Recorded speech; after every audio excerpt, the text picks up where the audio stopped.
시청자 여러분 안녕하십니까. 이제 10월 17일 자정을 넘겨서요 12시 반이 넘었습니다. 지금부터 저녁에 안보정론 심야방송을 시작하겠습니다.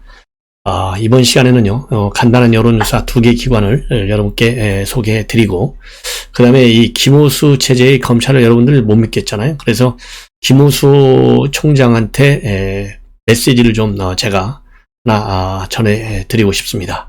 아마도 우리 시청자 여러분들 이 판에서는요 이 김호수 지금 직무 배제시켜라 이렇게 하는데 박범계 끔쩍달싹 안 하잖아요. 그래서 이 김호수가 공정한 수사를 할 수 있도록 끝까지 우리가 밀어붙여야 되겠다라는 생각이 들어서요 김호수에 관한 저의 의견을 한번 비판적으로 소개를 해드리고, 또 조은산 씨가요 이 윤석열 총장 어떻게 해서 현재 이 자리에까지 그야말로 야권 후보 1위의 자리에까지 오게 됐는지 정리해 놓은 칼럼이 하나 있어요. 이거를 소개해 드리도록 하겠습니다.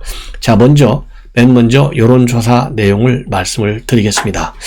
여론조사 중에 맨 먼저 말씀드릴 내용은 바로 이 미디어 리서치가 조사한 내용입니다. 미디어 리서치가 조사한 내용인데요. 이거 일자는 10월 13일 하고 14일 이틀간 ARS를 통해서 조사한 내용이고요. OBS에서 의뢰한 내용입니다. 자, 여기서 보면 말이죠. 우선 이 정당 지지도를 보면 국민의힘이 압도적으로 높습니다. 38.4 대 민주당이 30.0입니다.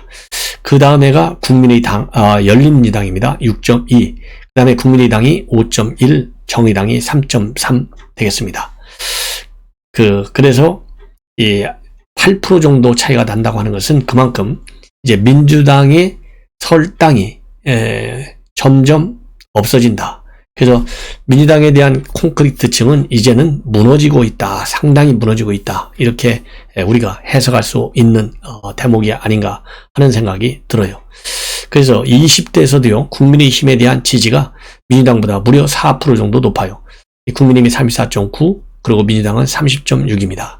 그리고 30대도 국민의힘 지지가 높습니다. 42.2 대 29.1이에요. 그리고 40대에서는요. 아주 초접전입니다. 국민의힘이 31.7, 그리고 민주당은 32.6입니다. 50대에서는요, 동률이에요. 33.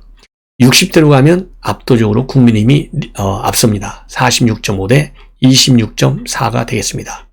그리고 서울 지역의 경우에요, 국민의힘이 압도적입니다. 44.9 대 25.5. 그리고 인천 경기는 아주 같은 비율입니다. 인천 경기 국민의힘은 33.3, 그리고 민주당이 33.4입니다. 충청도에서는요, 국민의힘이 압도적으로 높아요. 43.7대 민주당이 24.5. 부울경에서도요, 국민의힘이 압도적으로 높습니다. 거의 2배입니다. 50.5 대 26.4. 그리고 대구 경북에서는요, 4배 정도 높아요. 41.9 대 10.8. 그런데 호남에서는 민주당이 국민의힘보다 5배가 높습니다. 국민의힘은 12.1, 그리고 민주당이 61.2입니다. 강원 제주도 국민의힘이 압도적으로 높아요. 43.2 대 24.8입니다.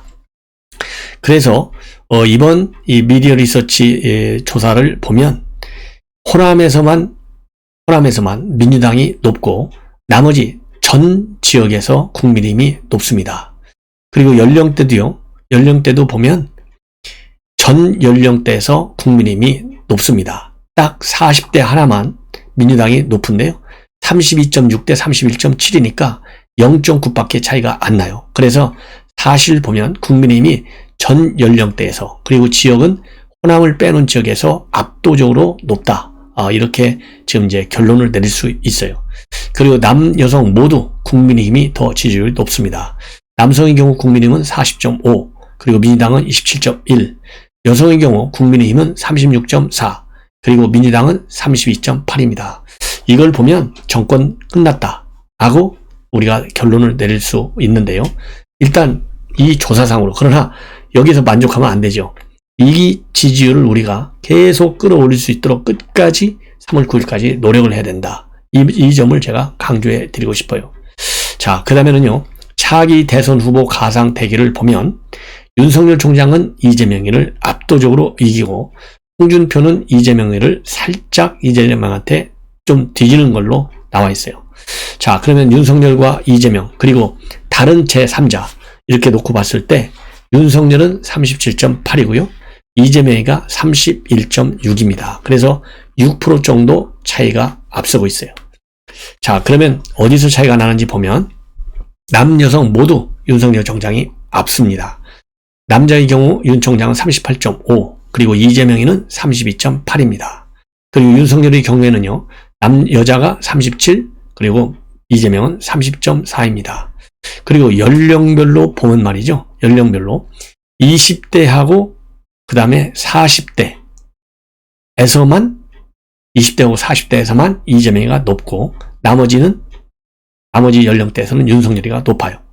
자, 20대도 근데 큰 차이가 나지 않아요. 20대 윤석열은 22.3, 이재명이 24.4입니다. 그리고 30대에서 윤석열이 32.1, 그리고 이재명이가 30.4입니다. 다만 40대는 차이가 많이 나요. 윤석열은 30.1, 이재명이 41.5입니다. 그리고 50대에서는 동률이에요, 거의. 윤석열이가 38.7, 이재명이 38.6입니다. 그래서 이 50대를 우리가 끌어와야 되겠다. 그러니까 586이요. 현 민주당한테 굉장히 실망이 큰 거예요. 그리고 60대 이상은 압도적이에요, 우리가. 윤석열 54.1대, 그 다음에 이재명이 25.5입니다. 그리고 지역별로 보면요. 지역별로 보면 인천, 경기에서 윤석열이가 좀 밀리고 그 다음에 호남에서 밀리고요. 그러니까 인천, 경기 안방이잖아요. 그리고 호남은 뭐 원래 더 안방이죠. 이 두 군데서만 윤석열이가 밀리고 나머지 전 지역에서 압도한다. 그래서 서울에서는요. 37.6대 그리고 이재명이가 28.7이에요. 그리고 인천, 경기의 경우에는 이재명이가 36.6대 윤석열이가 34.6이에요. 그리고 충청도에서 압도합니다. 43.0대 28.9. 그리고 부울경에서도요. 윤석열이가 압도해요. 45.4대 18.4입니다. 대구 경북 압도해요. 51.2대 20.2. 호남 지역에서만 윤석열이 15.7 그리고 이재명이가 54.1입니다. 강원, 제주도 윤석열이 강합니다. 40.7대 이재명이는 36.9입니다. 그리고 지지층 이념별로 보면 정당별로 민주당의 경우에는 이재명이가 76.7, 윤석열은 55.2입니다. 국민의힘 경우에는요. 윤석열이가 69.6 그리고 이재명이가 4.0입니다. 그래서 제가 비교해드리는 게 민주당은 76.7이 이재명이를 찍는데 보수당에서는 윤석열을 69.6밖에 찍지 않아요. 그러니까 여기에서 7% 우리가 마이너스다 이렇게 보시면 되고 국민의당에서 압도적으로 윤석열 총장이 67.3 그리고 이재명이는 9.6입니다. 그리고 열린민주당 이재명 77.5 윤석열 12.7입니다. 이렇게 결과가 나왔어요. 그리고 이제 가상대결 2 홍준표하고 붙었을 경우에는 홍준표가 살짝 오차 범위 내에서 살짝 밀려요. 이재명이가 32.0대 홍준표가 29.2 그리고 제3자 누가 될지 모르지만 심상정이든지 안철수든지 24.9입니다. 이거를 쭉 분석해 드리도록 하겠습니다. 이 분석을 보면요. 남여성을 보면 이 남성의 경우에는 홍준표가 세요. 36.6대 이재명이 32.5. 근데 여성은 이재명이가 10% 높아요.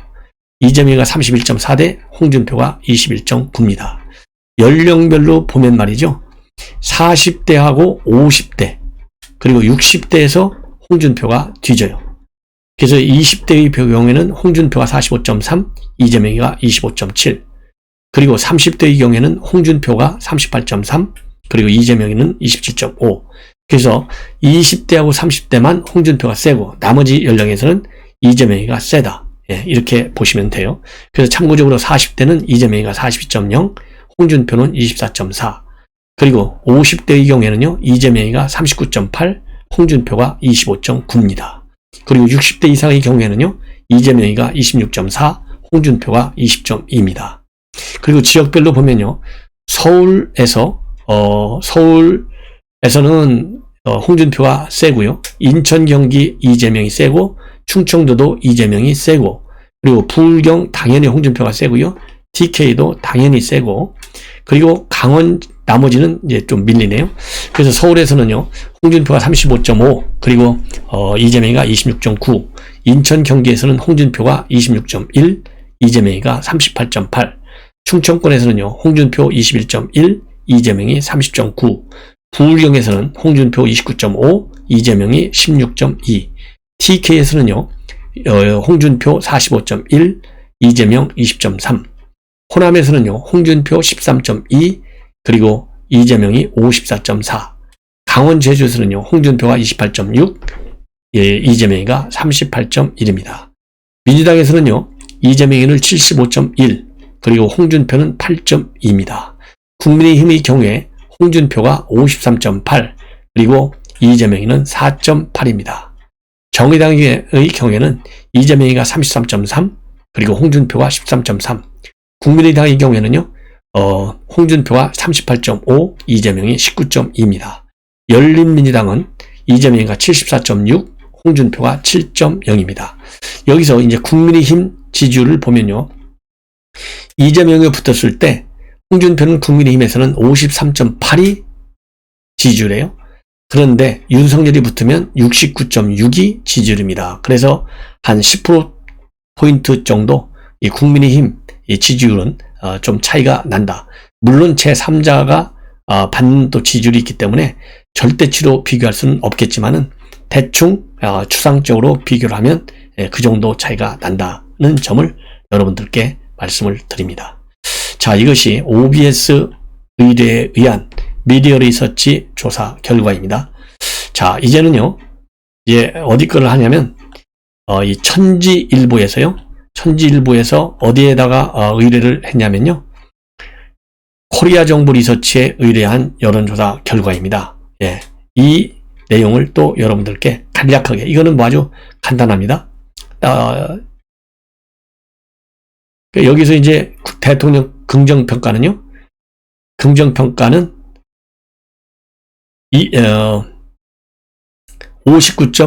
긍정평가는 37.1이고 부정평가가 59.0이에요. 그래서 23% 정도 차이가 나요. 이거는 뒤집어지는 거예요. 정권 교체가 반드시 이루어진다. 이렇게 보시면 됩니다. 그 정도로 지금 위기에 처해 있다. 이렇게 보시고, 그 다음에 정당 지지율을 보면요, 민주당이 33.7, 33.8점, 국민의힘이 43.8, 10% 정도 차이가 나요. 이것도 정권이 뒤집어진다 라는 신호로 우리가 읽을 수 있는 부분이고, 그 다음에 정의당은 4.4, 국민의당이 2.2, 열린민주당이 1.5가 되겠습니다. 그리고 대선 후보 여기서는요, 호감도를 물어보고 있어요.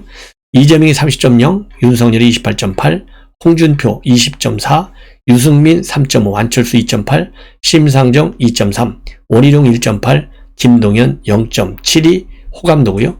또 비호감도 이재명이가 제일 높아요. 46.6, 윤석열 31.0, 홍준표 7.6, 유승민 4.7, 안철수 2.3, 심상정 1.4, 원희룡 1.1, 김동연 0.8 이렇게 비호감도가 나와 있습니다. 그리고 고발사주 의혹 윤석열한테 어느 정도 영향을 주느냐? 영향이 있다가 57.6, 영향이 없다가 35.2입니다. 그 다음에 대장동 개발 의혹 특검 필요하냐? 네, 필요하다가 66.8, 필요 없다가 25.7이 되겠습니다. 자, 이렇게 이 두 개의 여론조사를 보면요, 자, 우리 정권 교체할 수 있는 정당 지지율에서 10% 정도의 차이가 나고 있다는 거, 그리고 긍부정 평가 차이가 20%가 넘는 조사까지 나왔다고 하는 점이 새로운 현상 중에 하나가 아니냐. 그래서 이러한 흐름을 우리가 계속적으로 잘 관리해야 할 이제 숙제를 안고 있다, 이렇게 보여집니다. 자, 이번에는요, 이제 영장 기각돼 가지고 김호수 검찰 대대적으로 망신을 당했잖아요. 750억 뇌물영장을 청구했는데 계좌 추적 근거 하나도 안 붙였어요. 이것은 그러면 수사팀이 무능한 것인가, 의도된 태만인가, 이런 문제 제기를 동아일보 사설에서 하고 있고요. 또 동아일보 사설 뭘 문제제기 하고 있느냐, 30명의 초호화 변호인단인데 검찰의 수임료 대납 의혹 뭉갤 생각 하지 말아라, 이렇게 경고를 하고 나섰습니다. 예. 그리고 또 이 조선일보 사설은요, 검찰이 대장동 사건과 관련해서 특검 특검을 자청하라 선례도 있다. 그러면서 이 선례는 2003년도에 대북 송금 사건과 관련해서 특검을 한 거. 그래서 박지원이 영창 갔다 왔잖아요. 이 예를 들면서 먼저 자청해서 받아라. 특검을 받아라. 이렇게 촉구하고 있는, 압박을 가하고 있습니다. 그리고 조은산 씨가 얘기하는 윤석열 총장, 지금 이렇게 대통령 1위 후보로까지 서게 된 결정적 사연이죠. 결정적인 일종의 사건이라고 할까요? 그런 모멘텀, 셋을 지금 인용하고 셋을 지적하고 있어요. 그 중에 하나가 바로 뭐냐? 사람에 충성하지 않는다는 말. 이게 2013년도 10월 21일 국정감사 때 한 얘기입니다. 이게 결정적 순간이었다는 것이죠. 바로 이제 국감장에서 조용근 서울중앙지검장들 등 직속 상관들이 앞에 앉아 있는데 뭐라고 얘기했느냐? 검사장님을 모시고 사건을 계속 끌고 가기가 불가능하다. 수사 외압이 황교안 장관하고 무관하지 않다라고 생각한다. 이런 폭탄 발언을 했어요. 그러면서 조직을 대단히 사랑한다. 사람에 충성하지 않는다. 이런 말들을 남겼습니다. 네. 그 다음에 두 번째는요. 보수의 심장에 다시 칼을 겨누는 거예요. 바로 뭐냐? 이 최순실 국정농단 사건. 이때 윤석열이가 김기춘, 우병우 수사를 주도해가지고 결국 박근혜 전 대통령 2017년도 3월 31일 날 구속을 하게 됩니다. 탄핵 20일 만에. 그래서 이것이 결국 이 적폐 청산을 계기로 인해서 문재인 정부는 당선 열흘 만에 윤석열을 중앙지검장에 앉힙니다. 5기수를 건너뛴 파격 인사였다는 것이죠. 그래서 이것이 이제 두 번째 하나의 사건이 되는 것이다. 이렇게 보고, 세 번째 중요한 것은 뭐냐? 살아있는 권력을 수사하라. 이 문재인 대통령이 당부했잖아요. 그대로 살아있는 권력을 수사했어요. 엄정한 자세로. 그러다 보니까 윤석열 총장이 오늘날과 같은 이제 반문재인의 맨 앞에 서 있는 그런 상황을 만든 것이다. 그래서 윤석열 총장이 지금 현재 대통령 생각지도 않던 이런 도전을 해서 야권의 1위를 달리고 있다. 이렇게 평가가 됩니다. 그리고 진중권 교수가 말이죠. 이재명한테 물귀신 작전도 개연성이 있어야 하는 거지 라고 하면서 직격탄을 가하고 있어요. 물귀신 작전도 개연성이 좀 있어야지. 원숭이 엉덩이에서 백두산으로 비약하네 라고 지적을 하고 있습니다. 이 얘기는 결국 뭐냐? 대장동 특혜 개발 의혹과 관련해서 이재명 지사가 윤석열 총장의 10년 전 검사 시절 봐주기 수사 의혹을 제기하면서 역공을 펼치고 있지 않습니까? 뭐냐? 이재명 지사가 역공을 취하는 것은요, 부산저축은행 사건을 거론하고 있어요. 그러면서 구속될 사람은 이재명이 아니고 윤석열 후보다. 이렇게 주장을 하고, 당시 부산저축은행 5개 계열 은행을 통해서 부산저축은행이 약 4조 6천억 원을 불법 대출해서 문제가 됐었는데, 대장동 관련 대출은 수사 대상에서 왜 제외됐냐? 윤 총장은 해당 사건 수사의 주인 검사로서 대장동 대출건을 수사하지 않은 이유가 무엇이냐? 이렇게 하면서 비판에 나선 겁니다. 이거를 진중권 교수가 때리는 거예요. 이러한 이재명 지사의 주장과 관련해서는요, 윤석열 총장 캠프에서 입장문을 이미 내놨죠. 제도 보도해드렸는데, 부산저축은행 사건에 대해서는 알지도 못한다. 억지를 쓰는 걸 보니 이재명 지사가 급하긴 급한가 보다. 이렇게 비판을 하고요. 대장동 개발 비리가 이재명 게이트이 너무도 분명해지니까 코미디 같은 프레임으로 다시 물타기를 하고 있다. 물타기를 당장 중단하고 특검부터 받아라. 이렇게 비판문을 윤 총장 캠프에서 내놨습니다. 그래서 이와 관련해가지고 진중권 교수가 지금 이재명 후보에게 허용된 선택지는 딱 둘이다. 몰랐으면 박근혜고 알았으면 이명박이니 둘 중에서 하나를 골라라. 알았거나 혹은 몰랐거나 둘 중에 하나 아니냐. 논리적으로 다른 길은 없다. 상식적으로 생각해보라. 안 것도 아니고 모르는 것도 아닐 수는 없지 않느냐. 자, 어느 거 하실래요? 이렇게 문제를 제기하고 있어요. 그러면서 이 지사가 내릴 수 있는 최선의 선택은 지금이라도 이렇게 말하는 거다. 나는 몰랐다. 토건족에게 완전히 농락당했다. 시장으로서 철저히 무능했다. 시민들께 엄청난 손실을 입힌 데 대해서 사과드린다. 직무유기라면 몰라도 적어도 배임이나 수뢰의 죄를 범하지는 않았다. 그것만은 믿어달라. 이렇게 비꼬는 거죠. 비아냥하는 것이죠. 예. 자, 이제 마지막으로 이번 김호수, 그야말로 많은 문제가 있잖아요. 이번 수사에. 그래서 저도 정치적인 압박 메시지를 내놔라. 이렇게 논평한 바 있는데요. 이것은 결국 과거에 이 한보 사건 여러분들 아시죠? 97년도 이 한보 사건하고 이번 대장동 사건을 비교하면 검찰도 교훈을 얻을 수가 있고 우리 야권에 있는 국민들도 교훈을 얻을 수 있다, 이렇게 생각이 됩니다. 그래서 대장동에서 피어나는 깃털론의 추억이다, 이렇게 한마디로 요약할 수가 있는데요. 한번 쭉 제가 메모한 것을 여러분께 설명을 해 드리도록 하겠습니다. 대장동 특혜 의혹을 수사 중인 요즘 검찰을 보면 20여 년 전 한보 사태 당시의 검찰이 되잡이처럼 떠오른다. 몸통을 향한 증거는 철저히 차단하고 깃털들만 신속하게 속아내는 꼬리 자르기의 수사 작태가 고스란히 재현되고 있기 때문이다. 한보 사태는 97년 1월 한보철강의 부도 후 검찰이 수사를 착수해서 정태수 한보 회장을 구속하면서 시작되었다. 정태수 회장은 정관계 곳곳에 뇌물을 뿌려가면서 무려 5조 7천억 원의 7조 원대의 부정대출을 받았다. 정 회장의 초대형 금융비리가 그해 IMF 환란을 초래한 단초로 작용한 것은 잘 알려진 사실이다. 그런데 동시에 그 배후에 대통령 YS의 아들 김현철 씨가 있다는 설이 스멀스멀 나오면서 세상 사람들이 입방아에 옷대랬다. 저 엄청난 비리의 배우라면 대통령 아들 정도가 되지 않겠나 하는 추론이 누구나 믿고 싶은 뇌피셜의 팩트로 떠돌면서 김현철을 수사하라는 여론까지 나돌았다. 검찰은 부지런히 수사하는 듯 했다. 하지만 그 결과는 홍인길, 정재철, 황병태, 권노갑 의원 등을 뇌물수수죄로 구속하는 선에서 그쳤다. 여기에서 홍인길 의원의 깃털론이 나와 몸통 수사를 촉구하는 여론이 더욱 빗발치게 되었다.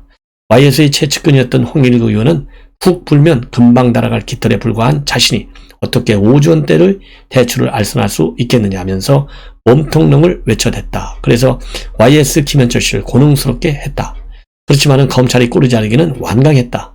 정치권은 물론 한보 사태로 직장을 잃은 수많은 실업자들을 중심으로 악화되는 여론에도 묵묵부답이었다. 당연히 YS를 정점으로 한 검찰 수뇌부도 요지부동이었다.